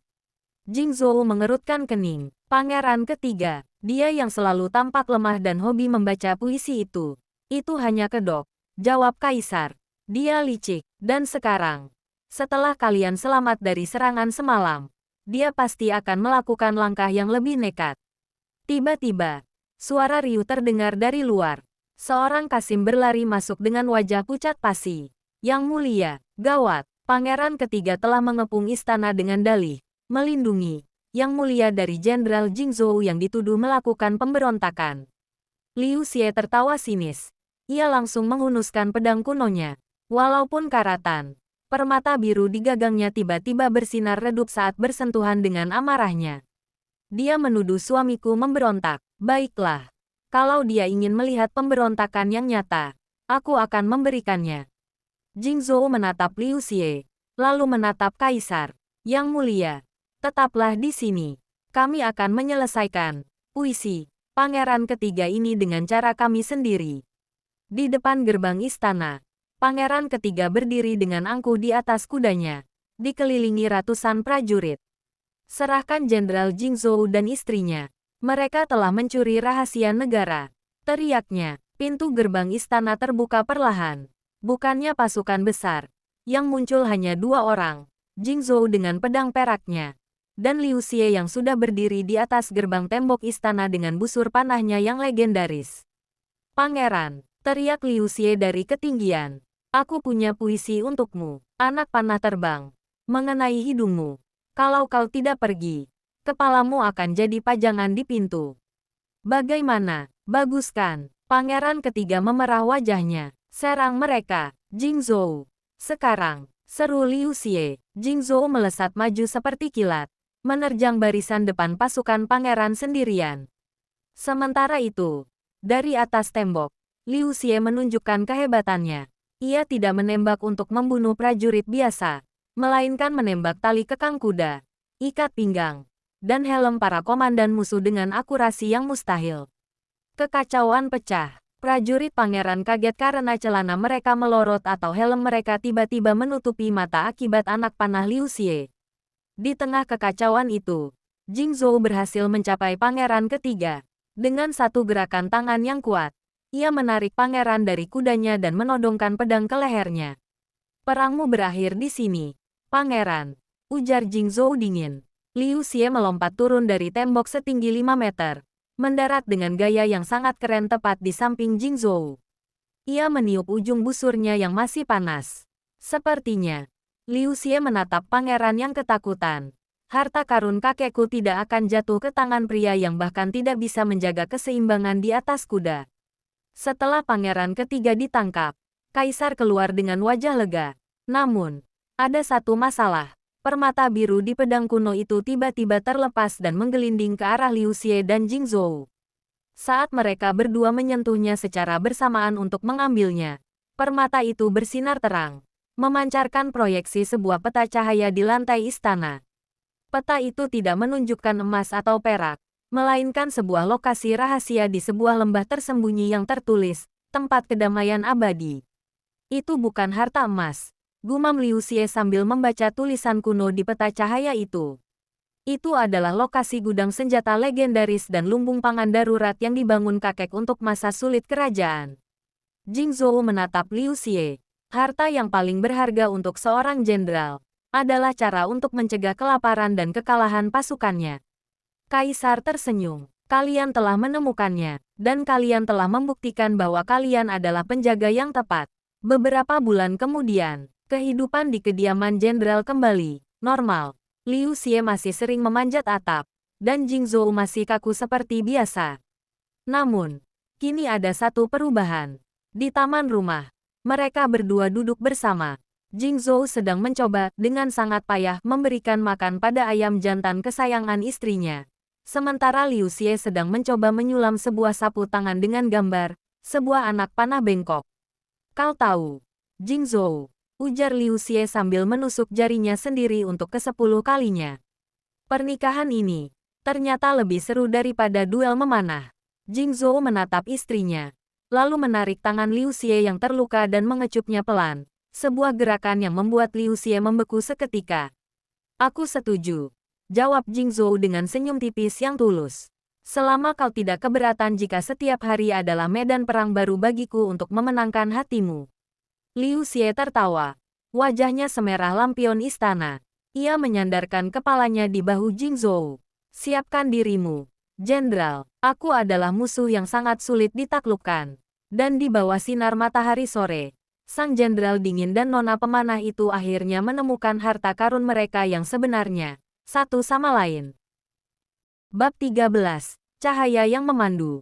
Setelah pangeran ketiga diseret ke penjara bawah tanah, suasana di aula istana tidak lantas menjadi tenang. Permata biru di gagang pedang kuno itu terus berdenyut, memancarkan cahaya biru safir yang memenuhi ruangan. Saat tangan Liu Xie dan Jingzhou bersentuhan secara tidak sengaja di atas gagang pedang, sebuah peta cahaya terproyeksi ke udara. Namun, peta itu tidak lengkap. Hanya ada satu titik koordinat yang terlihat jelas, lembah kabut di pegunungan utara. Ini bukan emas, bisik Liu Xie. Matanya berbinar melihat peta cahaya tersebut. Ini adalah lokasi pusaka langit. Kakek pernah bercerita bahwa siapapun yang memilikinya bisa mengendalikan strategi cuaca untuk pertanian atau perang. Kaisar mendekat dengan wajah serius. Legenda itu benar adanya, tapi peta ini hanya muncul jika dua orang yang ditakdirkan saling percaya menyentuhnya. Kalian telah membuka kunci pertamanya. Jingzhou menatap Liu Xie. Ada kekaguman yang tak lagi ia sembunyikan. Yang mulia, pangeran ketiga hanyalah pion. Ada organisasi yang lebih besar di luar sana yang menginginkan pusaka ini. Kami tidak bisa membiarkannya jatuh ke tangan yang salah. Kaisar mengangguk. Aku memberkati perjalanan kalian. Pergilah ke utara. Temukan sisa peta itu sebelum musuh melakukannya. Tapi ingat, di luar tembok istana, aku tidak bisa melindungi kalian dengan hukum. Liu Xie menyeringai. Ia menyampirkan busurnya kembali. Kami tidak butuh hukum. Yang mulia, kami punya panah dan pedang. Bab 14. Perjalanan dan pengakuan di bawah bintang. 2 minggu kemudian, mereka sudah berada jauh di pedalaman hutan utara. Tidak ada pelayan. Tidak ada kereta mewah. Hanya 2 kuda. 1 tas perbekalan. Dan, tentu saja, si ayam jantan yang entah bagaimana berhasil menyelinap masuk ke kantong pelana Liu Xie. Malam itu, mereka berkemah di tepi sungai. Api unggun kecil memecah kegelapan. Kau tahu, Liu Xie memulai sambil menusuk daging panggang dengan ranting. Dulu aku benci saat Kaisar menjodohkan kita. Aku pikir kau adalah pria yang membosankan yang hanya tahu cara memberi hormat. Jing Zhou, yang sedang mengasah pedangnya, berhenti sejenak. Dan aku pikir kau adalah badai berjalan yang akan menghancurkan kediamanku dalam 1 hari. Mereka berdua tertawa kecil secara bersamaan. Lalu, tanya Liu Xie, menatap Jing Zhou dengan berani. Apa pendapatmu sekarang? Jing Zhou meletakkan pedangnya. Ia bergeser duduk lebih dekat ke samping Liu Xie. Suasana mendadak menjadi sangat sunyi. Hanya ada suara gemericik air sungai dan kepakan api. Aku merasa, Jing Zhou mencari kata yang tepat. Aku merasa hidupku selama ini seperti pedang yang belum diasah. Tajam, tapi dingin dan tidak memiliki tujuan selain menebas musuh. Tapi bersamamu, semuanya terasa berbeda. Kau membuatku merasa ingin melindungi sesuatu yang lebih dari sekadar negara. Tangan Jing Zhou perlahan meraih tangan Liu Xie. Kali ini, Liu Xie tidak memukulnya. Ia justru membiarkan jemari kasar Jing Zhou bertaut dengan jemarinya yang lentur namun kuat. Jenderal, suara Liu Xie melembut. Jika kita menemukan harta karun itu, dan semua ini selesai, kau masih ingin tinggal di kamar yang aku beri garis kapur. Jing Zhou tersenyum tipis, senyum paling tulus yang pernah ia tunjukkan. Ia mendekatkan wajahnya ke arah Liu Xie hingga napas mereka bertemu. Garis kapur itu sudah terhapus sejak malam di puncak tebing, Xie. Tepat saat bibir mereka hampir bersentuhan, si ayam jantan tiba-tiba berkokok keras karena melihat seekor rubah di kejauhan. Liu Xie tersentak dan tertawa terbahak-bahak, menyembunyikan wajahnya yang merah padam di bahu Jing Zhou. Ayam sialan, dia selalu tahu kapan harus merusak suasana. Jing Zhou hanya bisa menghela napas pasrah, menarik Liu Xie ke dalam pelukannya. Setidaknya kita punya banyak waktu di perjalanan ini.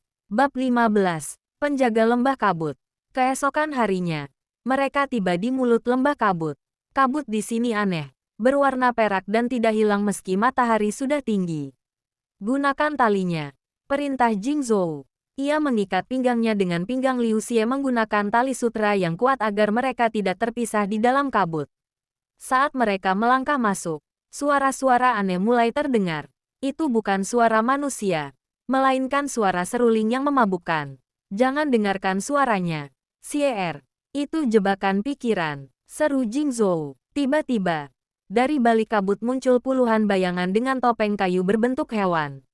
Mereka adalah suku penjaga pusaka yang sudah terisolasi selama ratusan tahun.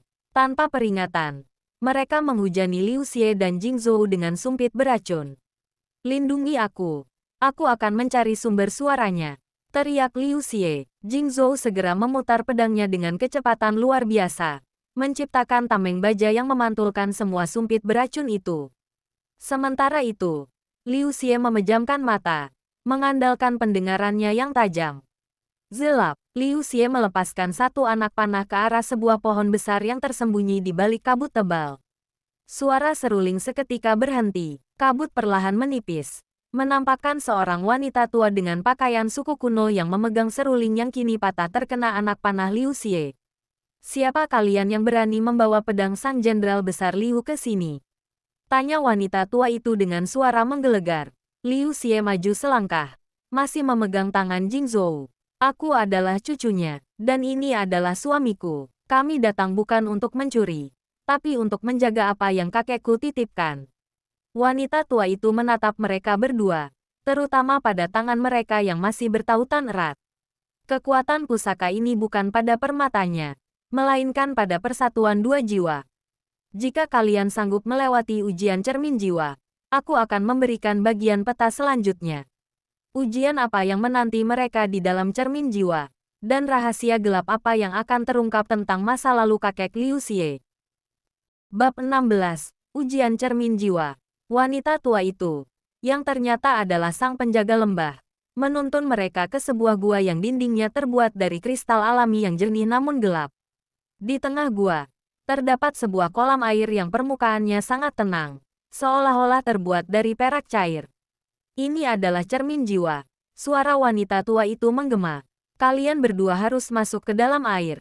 Di sana, kalian tidak akan melihat bayangan fisik, melainkan ketakutan terdalam dan ego kalian. Jika kalian tidak selaras, kalian akan terjebak di dalam ilusi selamanya. Liu Xie melirik Jing Zhou. Ada keraguan sejenak di matanya. Sebagai wanita yang mandiri, ia selalu terbiasa menyelesaikan masalahnya sendiri. Bergantung pada orang lain secara emosional adalah ketakutan terbesarnya. Jing Zhou menggenggam tangan Liu Xie lebih erat. Jangan lepaskan tanganku. Apapun yang kau lihat nanti. Mereka melangkah masuk ke dalam kolam. Seketika, suhu air terasa dingin membeku. Lalu dunia di sekitar mereka hancur. Liu Xie mendapati dirinya berdiri di tengah medan perang yang hancur. Di hadapannya, ia melihat dirinya sendiri dalam balutan gaun pengantin yang indah. Namun tubuhnya kaku dan tak berdaya, dikelilingi oleh tembok tinggi yang mengurungnya. Kau akan kehilangan kebebasanmu, Liu Xie. Suara bayangan itu berbisik. Menikah dengan Jing Zhou artinya kau hanya akan menjadi bayang-bayang di balik namanya. Kau akan kehilangan busurmu, kehilangan petualanganmu, dan berakhir menjadi pajangan di istana. Tidak, teriak Liu Xie, aku tidak akan membiarkan siapapun mengurungku. Di sisi lain ilusi, Jing Zhou berdiri di sebuah ruangan yang penuh dengan laporan militer dan perintah kaisar. Di hadapannya, sosok Liu Xie perlahan memudar dan menghilang. Tugasmu adalah prioritas utama. Suara bayangan Jing Zhou sendiri menggema. Cinta adalah kelemahan. Jika kau mencintainya, kau akan menjadi lemah di medan perang. Dia akan menjadi titik matimu. Biarkan dia pergi agar kau tetap menjadi jenderal yang sempurna. Jing Zhou melihat tangannya sendiri yang berlumuran darah, dan ia merasa kesepian yang luar biasa. Di dunia nyata, tubuh mereka di dalam kolam mulai bergetar. Air di sekitar mereka mulai bergolak. Jing Zhou, Liu Xie merintih dalam ilusinya. Ia merasa tembok itu semakin menyempit. Namun, di tengah keputusasaannya, ia merasakan sebuah kehangatan di telapak tangannya. Bukan kehangatan yang mengurung, tapi kehangatan yang memberi kekuatan. Ia teringat saat Jing Zhou membimbingnya menari, saat Jing Zhou melindunginya di puncak tebing, dan saat Jing Zhou tertawa karena si ayam jantan.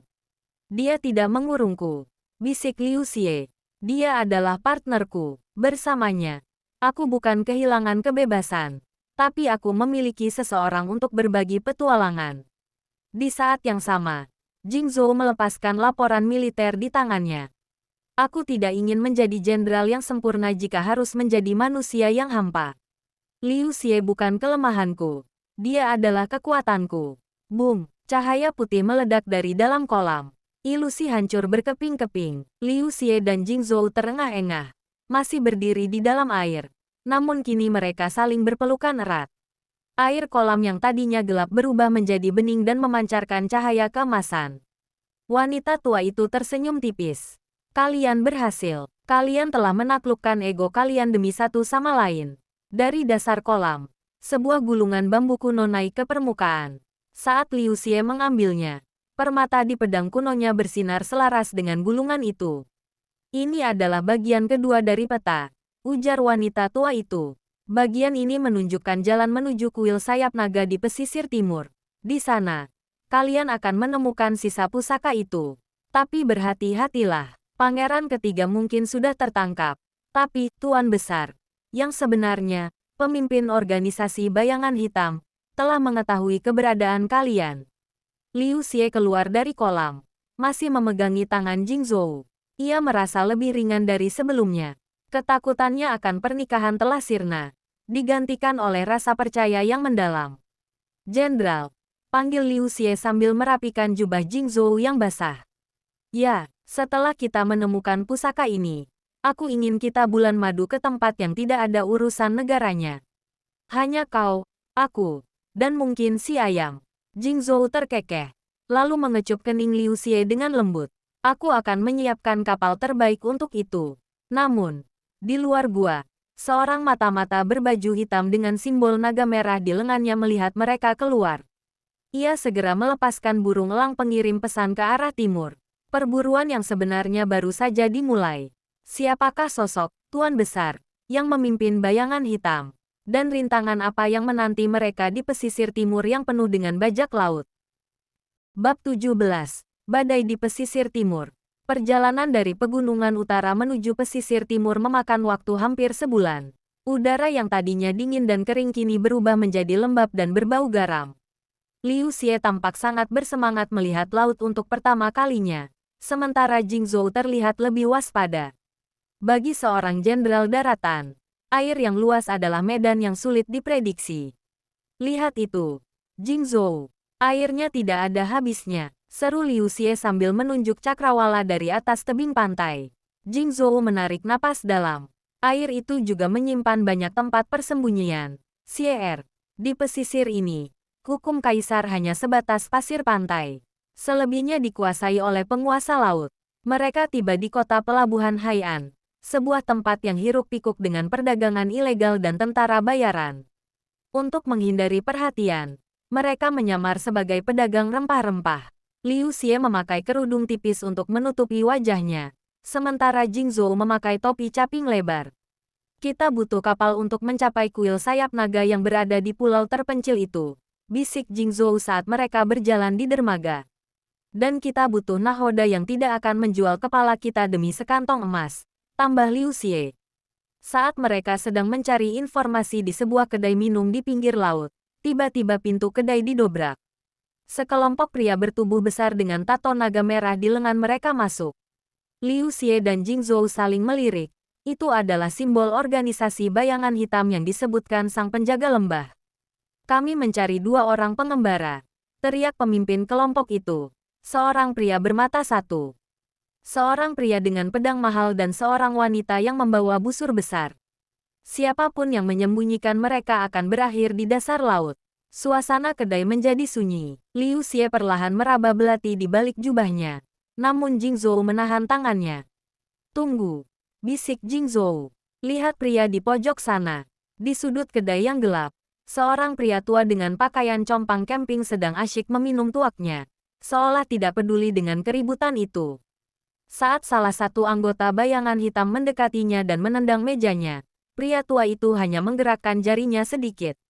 Serak, seketika, anggota bayangan hitam itu terjatuh dengan kaki yang terjerat tali pancing yang sangat tipis namun kuat. Jangan ganggu waktu minumku, bocah-bocah naga, gumam pria tua itu. Kekacauan pecah, anggota bayangan hitam menyerang pria tua itu. Namun dengan gerakan yang sangat santai, hampir seperti orang mabuk yang sedang menari, pria tua itu menjatuhkan mereka satu persatu hanya dengan menggunakan tongkat pancingnya. Liu Xie tidak bisa menahan diri. Melihat ada perkelahian seru, ia langsung melompat dari kursinya. Hei, sisakan sedikit untukku. Liu Xie bergabung dalam pertarungan. Ia menggunakan nampan kayu sebagai perisai dan botol-botol minuman sebagai proyektil. Jing Zhou akhirnya menyerah pada keinginan istrinya dan ikut bertarung, membereskan sisanya dengan pukulan-pukulan taktis. Dalam waktu kurang dari 5 menit, seluruh anggota bayangan hitam terkapar di lantai kedai. Pria tua pemancing itu menatap Liu Xie dan Jing Zhou dengan mata yang cerdik. Kalian punya nyali yang besar, dan teknik bertarungmu. Anak muda, itu gaya militer istana yang sangat kaku. Jing Zhou melepaskan topi capingnya. Kami butuh kapal untuk ke Pulau Sayap Naga. Dan kami dengar kau adalah nahoda terbaik di sini, Kapten Bo. Pria tua itu tertawa. Pulau Sayap Naga, itu tempat terkutuk. Badai di sekitarnya bisa menghancurkan kapal kayu dalam sekejap. Tapi karena kalian sudah membantuku membersihkan sampah-sampah naga ini, aku akan membawa kalian ke sana.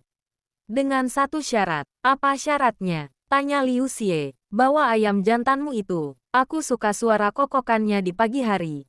Mengingatkanku bahwa aku belum mati tenggelam. Ujar Kapten Bo sambil melirik ke arah tas pelana Liu Xie yang bergerak-gerak. Malam itu, mereka memulai pelayaran. Di atas kapal kecil milik Kapten Bo, badai mulai datang. Gelombang laut setinggi rumah menghantam sisi kapal. Liu Xie mulai merasa mual, sesuatu yang belum pernah ia rasakan di daratan. Ia terduduk lemas di dek kapal yang basah. Jing Zhou segera menghampirinya, merangkul bahunya dan membiarkan Liu Xie bersandar di dadanya. Jenderal, aku lebih baik melawan 100 pembunuh daripada menghadapi ombak ini, rintih Liu Xie. Jing Zhou mengusap rambut Liu Xie yang basah terkena percikan air laut. Pejamkan matamu, fokus pada suaraku. Kita akan melaluinya bersama, di tengah badai yang mengamuk. Untuk pertama kalinya, Jing Zhou mendaratkan kecupan lembut di dahi Liu Xie. Bukan untuk sandiwara, bukan untuk janji, tapi karena ia benar-benar tidak ingin kehilangan wanita ini di tengah lautan yang ganas. Tiba-tiba, dari kegelapan badai di depan mereka, sebuah cahaya merah menyala muncul. Itu bukan mercusuar, melainkan kapal raksasa milik bayangan hitam yang sudah menunggu mereka. Siapkan senjatamu, Jenderal, teriak Kapten Bo. Kita punya tamu yang lebih besar dari sekadar badai. Bagaimana Liu Xie melawan rasa mualnya untuk bertarung di atas kapal yang bergoyang hebat? Dan siapakah pemimpin bayangan hitam yang akhirnya menunjukkan dirinya di atas kapal raksasa itu? Bab 18. Pertempuran di atas samudera. Kapal raksasa yang muncul dari balik kabut badai itu tampak seperti monster kayu yang menakutkan. Di bagian haluannya, terdapat ukiran naga merah yang matanya menyala terkena cahaya kilat. Kapal kecil Kapten Bo tampak seperti mainan di sampingnya. Gunakan pengait, teriak sebuah suara menggelegar dari kapal raksasa tersebut. Puluhan pengait besi dilemparkan ke kapal Kapten Bo, menariknya paksa agar merapat. Liu Xie berusaha berdiri tegak meski perutnya masih bergejolak. Ia mengikatkan tali busurnya kuat-kuat ke pergelangan tangan agar tidak terlepas jika ia terjatuh. Xie, tetaplah di belakang tiang kapal, seru Jing Zhou sambil menghunus pedangnya. Gunakan panahmu untuk menembak siapapun yang mencoba melompat ke sini. Seorang pria melompat turun dari kapal raksasa itu. Ia mengenakan zirah hitam legam dengan topeng perak. Gerakannya sangat ringan. Mendarat di dek kapal Kapten Bo tanpa suara meskipun kapal sedang dihantam ombak besar. Jenderal Jing Zhou. Suara pria bertopeng itu dingin dan bergema. Dan Nona Liu Xie, serahkan bagian peta yang kalian dapatkan di lembah kabut. Dan aku akan membiarkan kalian mati tenggelam dengan cepat daripada disiksa di markas kami. Kau pasti pemimpin bayangan hitam, balas Jing Zhou. Posisinya melindungi Liu Xie. Kau bicara terlalu banyak untuk seseorang yang mengirim anak buahnya untuk mati di tangan kami. Aku adalah si bayangan tak berwajah. Pria itu menarik pedang melengkung yang berkilau ungu, pedang itu beracun. Pertempuran pecah di atas dek yang licin dan miring. Jing Zhou berduel dengan si bayangan. Dentingan logam beradu dengan suara guntur. Setiap kali kapal miring ke kiri, mereka harus menjaga keseimbangan sambil terus bertukar serangan. Liu Xie, meski masih merasa mual, mulai beraksi. Ia tidak bisa membidik dengan tenang karena goyangan kapal. Jadi ia menggunakan teknik panah berantai. Ia menembakkan 3 anak panah sekaligus ke arah anak buah musuh yang mencoba menyeberang lewat tali pengait. Wush, wush, wush, rasakan ini. Bajak laut amatir. Seru Liu Xie. Mualnya mendadak hilang saat adrenalin perang mulai mengalir di nadinya. Namun, si bayangan sangat kuat. Ia berhasil menendang Jing Zhou hingga terdesak ke pinggir pagar kapal. Saat ia hendak menghujamkan pedang beracunnya, Liu Xie melepaskan anak panah yang mengincar pergelangan tangan pria bertopeng itu. Klang, anak panah itu meleset sedikit karena ombak, tapi cukup untuk mengalihkan serangan si bayangan. Jing Zhou mengambil kesempatan itu untuk melakukan serangan balik, melukai bahu musuhnya. Kapten Bo, ledakkan bubuk mesiunya sekarang, teriak Jing Zhou. Kapten Bo menyeringai. Ia melemparkan sebuah lampion minyak ke arah tumpukan tong di kapal musuh yang sudah ia pasangi sumbu rahasia. Boommm. Ledakan besar mengguncang kedua kapal. Api berkobar di tengah hujan badai. Dalam kekacauan itu, si bayangan mundur kembali ke kapalnya. Ini belum berakhir. Pusaka itu milik organisasi kami. Kapal raksasa itu mulai menjauh karena bagian sampingnya hancur terkena ledakan. Kapten Bo dengan cekatan memotong tali-tali pengait. Kita harus pergi sekarang sebelum kapal ini ikut tenggelam. Teriak Kapten Bo sambil memutar kemudi dengan gila-gilaan.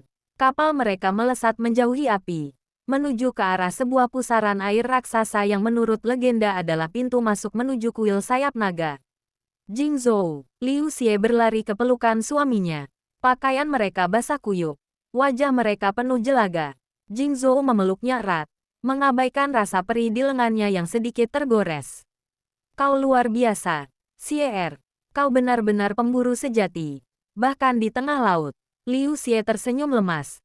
Lalu tiba-tiba wajahnya berubah pucat lagi. Jenderal, aku rasa, aku ingin muntah lagi. Jing Zhou tertawa pelan. memegang kepala istrinya dengan lembut saat mereka memasuki pusaran air yang akan membawa mereka ke tujuan akhir. Apakah mereka akan selamat melewati pusaran air maut itu? Dan apa sebenarnya pusaka langit yang tersimpan di kuil sayap naga? Bab 19. Kuil di bawah laut. Pusaran air itu membawa kapal Kapten Bo berputar dengan kecepatan yang memusingkan. Hingga akhirnya, splash, semuanya menjadi gelap gulita. Liu Xie merasa seolah jantungnya tertinggal di permukaan laut. Namun saat ia membuka mata, ia tidak menemukan dirinya tenggelam. Kapal mereka terdampar di atas hamparan pasir putih di dalam sebuah gelembung udara raksasa di dasar laut. Di hadapan mereka, berdiri sebuah kuil megah yang terbuat dari karang putih dan kristal yang memancarkan cahaya biru lembut. Mustahil, gumam Kapten Bo sambil mengusap matanya. Legenda itu benar. Kuil sayap naga benar-benar ada di bawah pusaran maut.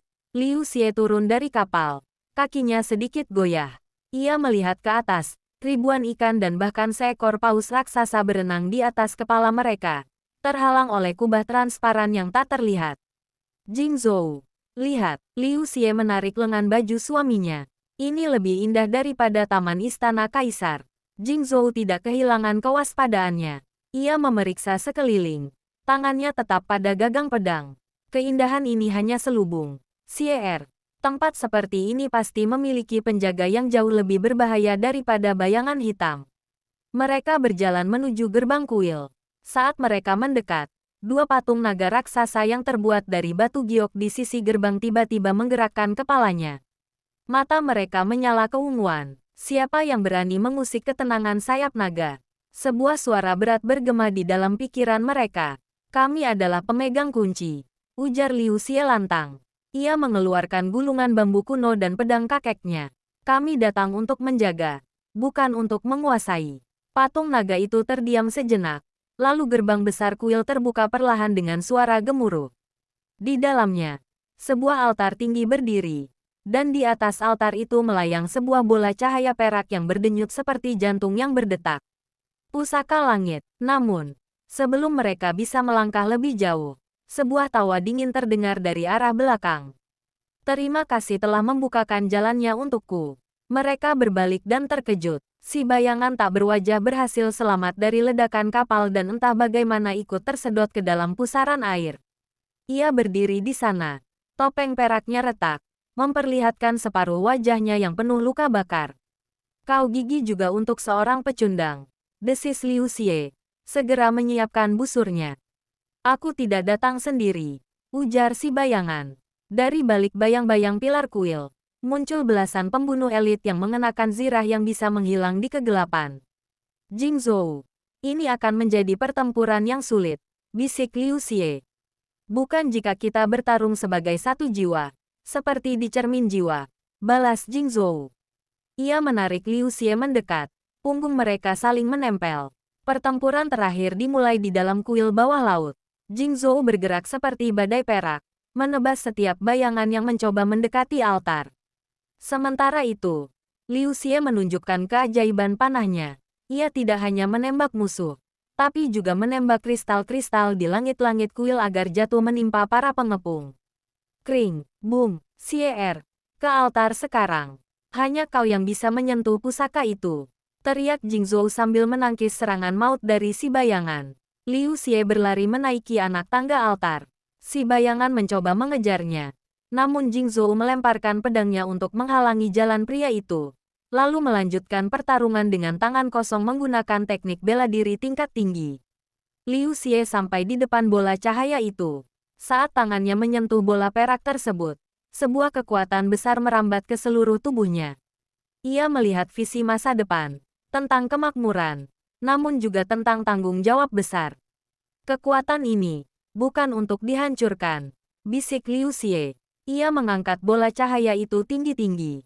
Seketika, cahaya perak meledak keluar, menyilaukan semua orang di dalam kuil. Para pembunuh bayangan hitam berteriak saat tubuh mereka terlempar oleh gelombang energi murni yang hanya menolak mereka yang memiliki niat jahat. Si bayangan tak berwajah terhempas ke dinding kristal hingga pingsan. Suasana menjadi tenang kembali. Cahaya di dalam kuil meredup menjadi keemasan yang hangat. Liu Xie berdiri di atas altar, memegang bola cahaya yang kini telah berubah menjadi sebuah batu permata kecil yang bersahaja. Jingzhou berjalan menaiki tangga altar. Napasnya tersengal.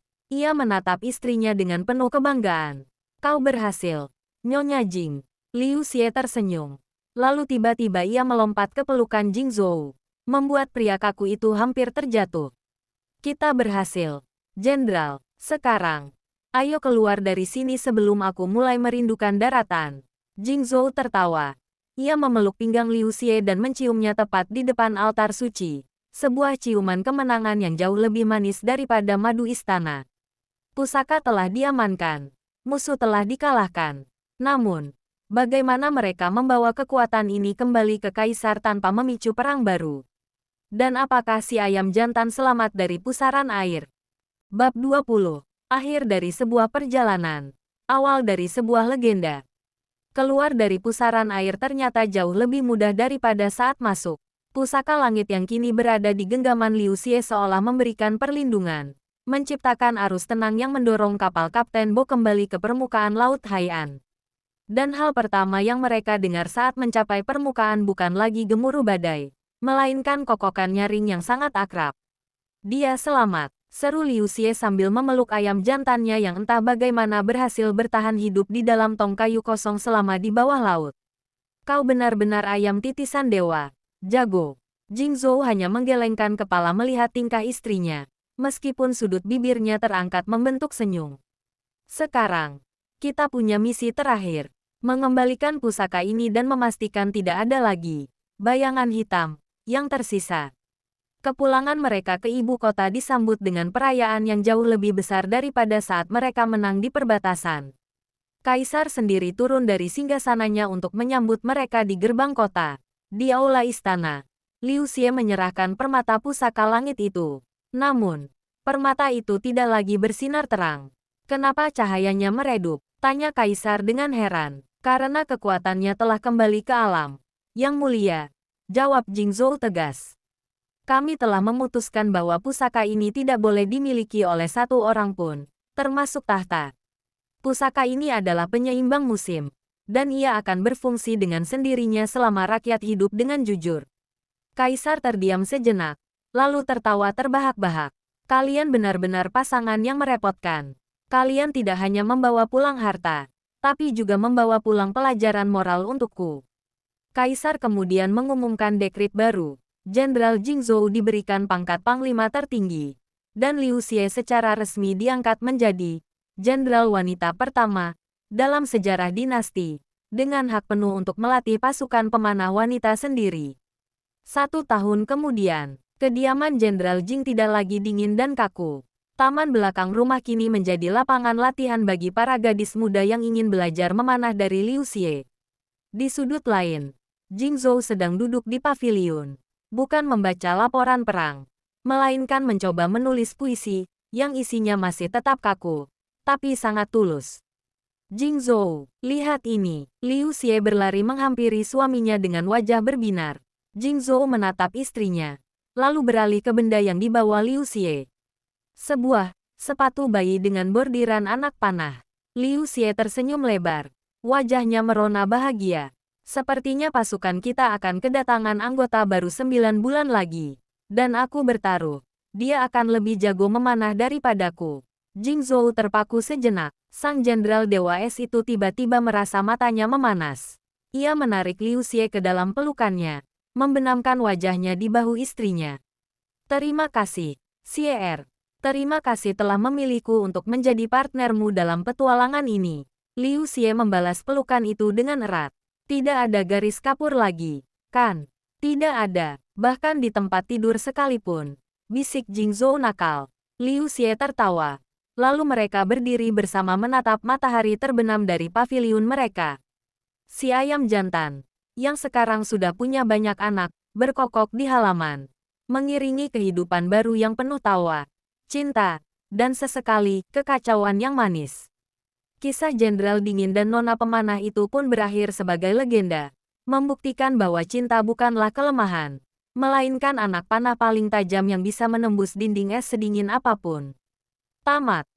Epilog, Warisan Sang Pemanah dan Sang Jenderal. 5 tahun telah berlalu sejak permata pusaka langit dikembalikan ke tahta. Ibu kota masih tetap sibuk. Namun di pinggiran kota, di sebuah kediaman yang dikelilingi oleh pohon-pohon willow dan lapangan rumput yang luas, sebuah pemandangan unik terjadi setiap sore. Tahan napasmu. Fokus pada titik merah itu. Dan lepaskan saat jantungmu berdetak paling pelan. Suara Liu Xie terdengar tegas namun lembut. Seorang anak laki-laki berusia 4 tahun, dengan mata tajam yang sangat mirip dengan Jing Zhou, sedang menarik busur kecil yang dibuat khusus untuknya. Namanya Jing Yuan. Di belakangnya, Jing Zhou berdiri bersedekap, mengamati dengan saksama. Wush! Anak panah kecil itu melesat dan menancap tepat di lingkaran dalam sasaran. Bagus, Yuan ayah bangga padamu. Puji Jing Zhou sambil mengangkat putra mereka ke pundaknya. Sang jenderal yang dulunya disebut Dewa Es kini jauh lebih sering tersenyum. Meski wibawanya tetap tak tertandingi. Ibu, apakah besok aku boleh belajar teknik pedang ayah? Tanya Jing Yuan dengan semangat. Liu Xie tertawa sambil mengelap keringat di dahi putranya. Tanyakan pada ayahmu. Tapi ingat, pedang untuk melindungi. Panah untuk menjangkau mereka yang tak terjangkau. Kau harus menguasai keduanya jika ingin melampaui kami. Malam itu, setelah Yuan tertidur lelap, Liu Xie dan Jing Zhou duduk di atap paviliun mereka, tempat favorit Liu Xie untuk melihat bintang. Di samping mereka, seekor ayam jantan tua yang sudah pensiun dari dunia persilatan, tidur dengan tenang di dalam sangkar emas. Kadang aku masih tidak percaya, gumam Liu Xie sambil menyandarkan kepalanya di bahu Jing Zhou. Bahwa dekret penggal dari kaisar waktu itu membawa kita ke sini. Jing Zhou menggenggam tangan istrinya. Jemari mereka bertautan erat. Kaisar sebenarnya tidak pernah berniat memenggal kita. Dia tahu kita adalah dua kepingan yang hilang. Dia hanya butuh alasan agar kita tidak punya pilihan selain saling mengenal. Dasar kaisar licik, gerutu Liu Xie. Namun dengan nada sayang. Tapi aku berhutang budi padanya. Tanpa perjodohan itu, aku mungkin masih menjadi nona liar yang kesepian di hutan. Dan aku mungkin masih menjadi mesin perang yang tidak memiliki rumah untuk pulang. Balas Jing Zhou pelan. Ia menoleh dan menatap wajah istrinya yang masih memancarkan semangat yang sama seperti saat pertama kali mereka bertemu. Tiba-tiba, sebuah cahaya biru redup muncul dari arah istana di kejauhan. Itu adalah tanda bahwa pusaka langit sedang bekerja, menjaga keseimbangan musim bagi rakyat. Dunia sudah damai, Jenderal, bisik Liu Xie. Duniaku sudah lama damai sejak kau ada di sampingku. Xie, jawab Jing Zhou. Ia menarik dagu Liu Xie dan menciumnya di bawah taburan bintang. Tidak ada lagi misi rahasia, tidak ada lagi pemberontak, dan tidak ada lagi garis kapur yang memisahkan mereka. Hanya ada sebuah legenda yang akan terus diceritakan, tentang seorang wanita yang memanah hati sang jenderal, dan seorang jenderal yang menyerahkan seluruh dunianya demi satu senyuman istrinya. Benar-benar tamat. Terima kasih telah menemani petualangan Liu Xie dan Jing Zhou dari awal perjodohan yang kacau hingga menjadi keluarga yang bahagia.